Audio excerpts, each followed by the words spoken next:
ॐ कृष्णाय वासुदेवाय हरे परमात्मने प्रणतक्लेशनाशाय गोविंदाय नमो नमः। जय श्री कृष्णा मेरी सोल फ्रेंडली आध्यात्म आपके अपने चैनल पर आप सबका बहुत बहुत स्वागत है। श्रीमद् भागवत महापुराण का पंचम स्कंद चल रहा है और शुकदेव मुनि राजा परीक्षित से भगवान की सृष्टि का वर्णन कर रहे हैं। गंगा जी जो हमारी सब नदियों में सबसे पवित्र मानी जाती हैं और भगवान श्री हरि के चरणों से प्रकट हुई हैं, उन्हीं के प्रकट का प्रसंग शुकदेव मुनि राजा परीक्षित से कह रहे हैं। श्री सुखदेव जी कहते हैं, राजन, जब राजा बलि की यज्ञशाला में साक्षात यज्ञ मूर्ति भगवान विष्णु ने त्रिलोकी को नापने के लिए अपना पैर फैलाया, तब उनके बाएं पैर के अंगूठे के नख से ब्रह्मांड कटाह का ऊपर का भाग फट गया। उस छिद्र में होकर जो ब्रह्मांड से बाहर के जल की धारा आई, वह उस चरण कमल को धोने से उसमें लगी हुई केसर के मिलने से लाल हो गई। उस निर्मल धारा का स्पर्श होते ही संसार के सारे पाप नष्ट हो जाते हैं, किंतु वह सर्वथा निर्मल ही रहती है। पहले किसी और नाम से न पुकार कर उसे भगवत पदी ही कहते थे। वह धारा हजारों युग बीतने पर स्वर्ग के सिरोभाग में स्थित ध्रुवलोक में उतरी, जिसे विष्णु पद भी कहते हैं। वीर व्रत परीक्षित वह ध्रुवलोक में उत्तानपाद के पुत्र भागवत उस ध्रुवलोक में उत्तानपाद के पुत्र परम भागवत ध्रुवजी रहते हैं। वे नित्य प्रति बढ़ते हुए भक्ति भाव से यह हमारे कुल देवता का चरणोदक है ऐसा मानकर आज भी उस जल को बड़े आदर से सिर पर चढ़ाते हैं।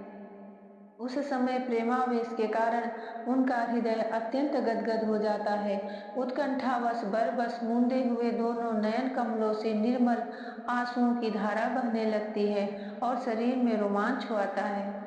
इसके पश्चात आत्मनिष्ठ सप्तर्षिगण उनका प्रभाव जानने के कारण यही तपस्या की आत्यंतिक सिद्धि है ऐसा मानकर उसे आज भी इस प्रकार आदर पूर्वक अपने जटाजूट पर वैसे ही धारण करते हैं जैसे मुमुक्षुयन प्राप्त हुई मुक्ति को। यो ये बड़े ही निष्काम है। सर्वात्मा भगवान वासुदेव की निश्चल भक्ति को ही अपना परम धन मानकर इन्होंने अन्य सभी कामनाओं को त्याग दिया है। यहाँ तक कि आत्मज्ञान को भी ये उसके सामने कोई चीज नहीं समझते। वहां से गंगा जी करोड़ों विमानों से घिरे हुए आकाश में होकर उतरती हैं और चंद्रमंडल को अपलावित करती मेरु के शिखर पर ब्रह्मपुरी में गिरती हैं। गंगा जी के आगमन का प्रसंग सुखदेव मुनि सुना रहे हैं। वहां ये सीता अलकनंदा चक्षु और भद्रा नाम से चार धाराओं में विभक्त हो जाती हैं तथा अलग अलग चारों दिशाओं में बहती हुई अंत में नद नदियों के अधीश्वर समुद्र में गिर जाती हैं। इनमें सीता ब्रह्मपुरी से गिरकर केसराचलों की सर्वोच्च शिखरों में होकर नीचे की ओर बहती गंधमादन के शिखरों पर गिरती हैं और भद्राश्व वर्ष को प्लावित कर पूर्व की ओर खारे समुद्र में मिल जाती हैं। इसी प्रकार चक्षु माल्यवान के शिखर पर पहुंचकर वहां से बेरोक टोक केतुमाल वर्ष में बहती पश्चिम की ओर क्षार समुद्र में जा मिलती हैं। भद्रा मेरु पर्वत के शिखर से उत्तर की ओर गिरती हैं।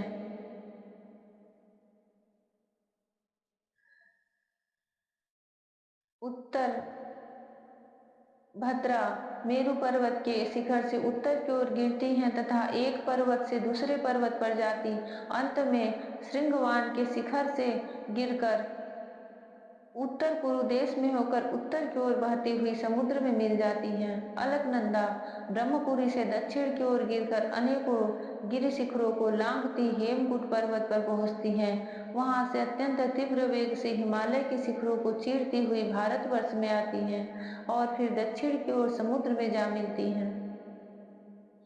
इसमें स्नान करने के लिए आने वाले पुरुषों को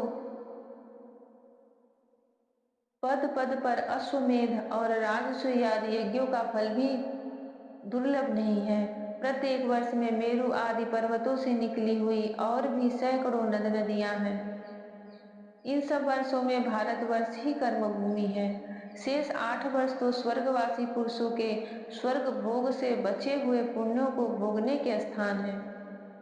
इसीलिए इन्हें भूलोक के स्वर्ग भी कहते हैं। वहां के देवतुल्य मनुष्यों की मानवीय गणना के अनुसार 10,000 वर्ष की आयु होती है।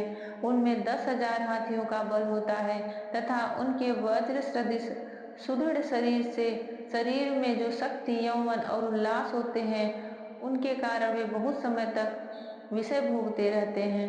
अंत में जब भोग समाप्त होने पर उनकी आयु का केवल 1 वर्ष रह जाता है, तब उनकी स्त्रियां गर्भ धारण करती हैं। इस प्रकार वहां सर्वदा त्रेता युग के समान समय बना रहता है। वहां ऐसे आश्रम, भवन और वर्ष पर्वतों की घाटियां हैं जिनके सुंदर वन उपवन सभी ऋतुओं के फूलों के गुच्छे, फल और नूतन पल्लवों की शोभा के भार से झुकी हुई डालियों और लताओं वाले वृक्षों से सुशोभित है। वहां निर्मल जल से भरे हुए ऐसे जलाशय भी हैं जिनमें तरह तरह के नूतन कमल खिले रहते हैं और उन कमलों की सुगंध से प्रमुदित होकर राजहंस, जलमुर्ग, कारंडव, सारस और चकवा आदि पंछी तरह तरह की बोली बोलते तथा विभिन्न जाति के मतवाले भौरे मधुर मधुर गुंजार करते रहते हैं। इन आश्रमों, भवनों, घाटियों तथा जलाशयों में वहां के देवेश्वर गण परम सुंदरी देवांगनाओं के साथ उनके कामोन्मादक सूचक हास विलास और लीला कटाक्षों से मन और नेत्रों के आकृष्ट हो जाने के कारण जल जल क्रीड़ा करते हैं। यह गंगा जी के अवतरण का वृत्तांत है, जो कि यहाँ धरती पर भारतवर्ष में गोमुख से प्रकट हुई मानी जाती हैं। यह इस ब्रह्मांड के बाहर से भगवान के श्री चरण से कैसे प्रकट हुई हैं और सारी सृष्टि को कैसे भिगोते हुए इस धरती पर आई हैं, उसका यह सुंदर वृत्तांत है। यह पुण्यदायिनी गंगा माँ सबके पापों को हरे, सबके क्लेशों को हरे। जय श्री कृष्ण, राधे राधे, जय श्री कृष्ण, हरि ओम।